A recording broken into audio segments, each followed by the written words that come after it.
Halo, saya Nabila Utari, mahasiswa Universitas Pajajaran, jurusan Agroteknopreneur 2019. Tanaman nila merupakan salah satu komoditas penghasil minyak asiri yang saat ini semakin meningkat, sejalan dengan berkembangnya di bidang kecantikan, kesehatan, makanan, maupun industri lainnya, baik di dalam negeri atau di luar negeri.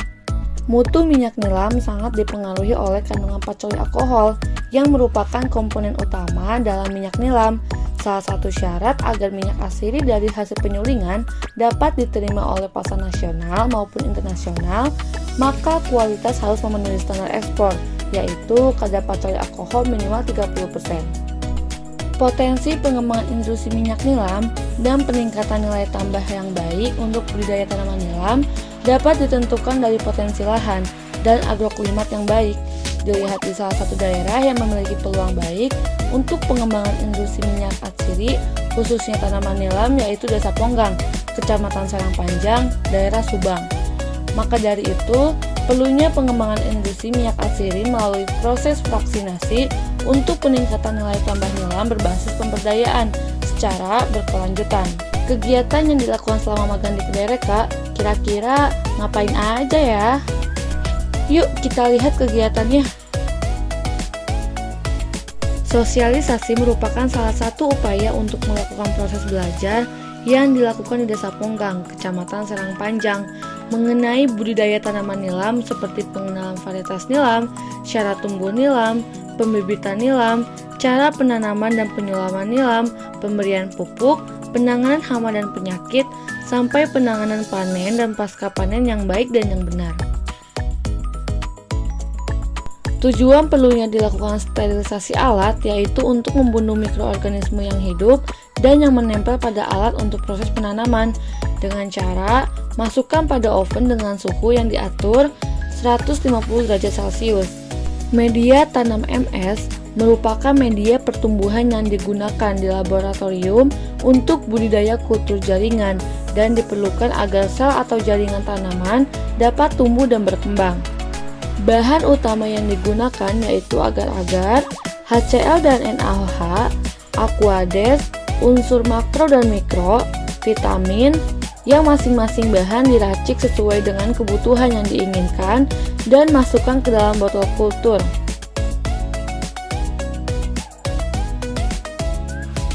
Perbanyakan tanaman nilam secara vegetatif memiliki keuntungan seperti tanaman yang dihasilkan memiliki sifat yang sama dengan induknya dan lebih cepat tumbuh. Sedangkan kekurangannya seperti tanaman baru tidak mempunyai akar yang kuat dan dihasilkan sedikit keturunan dari satu tanaman induk. Salah satu perbanyakan tanaman secara vegetatif dengan menggunakan metode kultur jaringan atau disebut dengan kuljar di Lab Kuljar Unpad. Kami melakukan kegiatan seperti penanaman eksplan daun nilam dan eksplan steril dari kultur Meristem apicale nilam yang ditanam pada media MS atau multi-shake and scoop.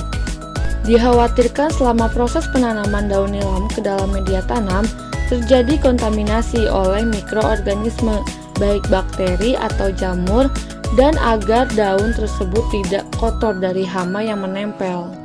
Penanaman eksplan daun nilam dengan cara mengambil sampel daun dan sudah disteril menggunakan beberapa larutan, kemudian potong kecil menjadi beberapa bagian, lalu masukkan dan simpan ke atas media tanam MS pada botol kuljar. Pengamatan dilakukan menggunakan penggaris untuk mengukur panjang tanaman. Selain itu, yang perlu diamati seperti jumlah daun yang tumbuh dan apakah terjadi kontaminasi atau tumbuhnya jamur. Lalu masukkan hasil pengamatan tersebut ke dalam data dan tabel pengamatan. Sebelum dilakukannya perajangan, jahe perlu dicuci terlebih dahulu menggunakan air yang mengalir agar bersih dari tanah dan kotoran yang menempel pada jahe.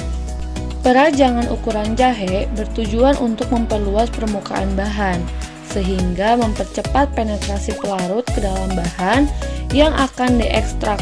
Pada saat pengovenan jahe, hindari pengeringan yang terlalu cepat atau lambat, karena apabila proses pengeringan terlalu cepat membuat terna menjadi rapuh, sedangkan terlalu lambat, terna menjadi lembab dan mudah terserang jamur, sehingga rendemen dan mutu minyak yang dihasilkan rendah.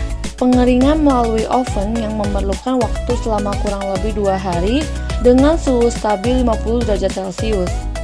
Setelah pengeringan melalui oven, timbang kembali menggunakan timbangan digital agar mengetahui berapa penyusutan pada jahe yang sudah dikeringkan. Untuk melakukan penghalusan jahe, caranya dengan memasukkan jahe kering ke dalam alat grinder sesuai kapasitas wadah grinder. Lalu, atur alat tersebut dan tunggu sampai batas maksimal waktu yang sudah diatur sebelumnya. Tujuan menggrinder jahe yaitu agar halus, karena jahe merupakan terna atau rempah yang cukup besar dan pada saat proses penyulingan jahe memudahkan proses penyulingan dan agar cepat larut. Proses penyulingan dilepas pasca panen unpad dengan menggunakan sistem kukus atau penyulingan uap dengan cara memasukkan bahan utama yaitu jahe yang akan disuling ke dalam ketel penyulingan dan tambahkan air sesuai takaran yang sudah diperhitungkan. Kemudian aduk perlahan sampai rata dan kemudian disuling hingga menghasilkan minyak. Lamanya proses penyulingan tergantung dari jenis bahan baku yang digunakan. Untuk penyulingan jahe sendiri yang dilakukan di pasca panen unpad memerlukan waktu kurang lebih 5 jam untuk pengambilan minyak dari bahan baku dengan bantuan uap air. Selama proses pemanasan, uap terkondensasi atau terpisah menjadi 2 bagian yang tidak saling bercampur.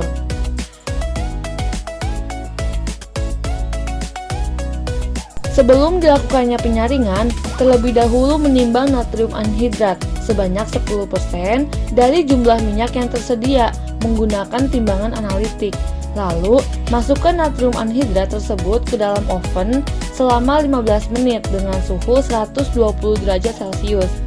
Tujuan perlunya di oven agar bahan tersebut aktif jika dicampur dengan minyak hasil penyulingan.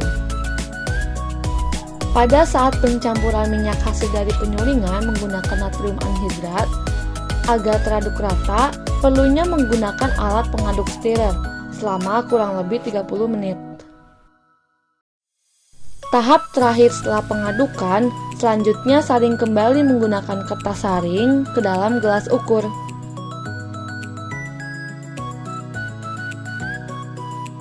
Destilasi fraksinasi merupakan proses pemisahan komponen yang terdapat pada minyak atsiri berdasarkan perbedaan titik didih dan berat molekul dari masing-masing komponennya. Salah satu upaya untuk peningkatan nilai tambah nilam sehingga perlunya dilakukan pemberdayaan dengan menggunakan percobaan alat distilasi fraksinasi vakum yaitu BR Spinning Band Distillation System. Untuk menjaga kualitas distilat minyak atsiri yang dihasilkan, sebaiknya minyak difraksinasi. Tekanan dan suhu tinggi dapat mengakibatkan dekomposisi pada minyak yang dihasilkan, sehingga ditetapkan tekanan vakum sebagai tekanan yang digunakan untuk proses distilasi fraksinasi minyak nilam. Pertama-tama, masukkan minyak yang akan difraksinasi sesuai kebutuhan ke dalam gelas ukur. Lalu, masukkan ke dalam labu tampung fraksinasi dan masukkan magnetic stirrer ke dalam labu tampung. Tujuannya agar mengurangi bumping pada saat proses fraksinasi. Selanjutnya, simpan labu tampung tersebut ke alat BR dan rekatkan ke panjang kolom. Setelah itu, masukkan silikon ke lubang labu tampung. Tujuannya untuk mengetahui keakuratan suhu pada saat proses fraksinasi. Setelah itu, pasangkan jaket mantel ke labu tampung, tujuannya agar menghindari campuran suhu dari luar. Lalu, cek semua keadaan alat agar tidak ada yang terlewatkan. Selanjutnya, nyalakan mesin stirrer. Fungsinya untuk mengaduk larutan di dalam labu tampung, mesin pendingin, mesin prosesor, dan nyalakan komputer untuk men-setting proses destilasi fraksinasi vakum minyak atsiri sesuai dengan keinginan dan juga kebutuhan. Lalu, pasang label di gelas tampung minyak hasil fraksinasi agar terpantau dan tunggu selama kurang lebih 9 jam sambil mengecek selalu proses alat destilasi vakum minyak atsiri dan catat setiap perubahan menitnya. Apabila sudah tidak keluar lagi tetesan minyak, selanjutnya matikan alat BR dan tunggu sampai suhu alat BR tersebut dingin. Tahap terakhir yaitu cleaning alat BR. Perlu dilakukannya apabila minyak yang divaksinasi beda komoditas dengan cara memasukkan aseton kurang lebih 10 ml dalam labu tampung dan atur sama seperti pada saat melakukan proses vaksinasi. Namun, yang membedakannya hanya vakum dalam keadaan terbuka setengah dan tunggu selama 15-20 menit. Berikut dokumentasi kegiatan selama di lapangan.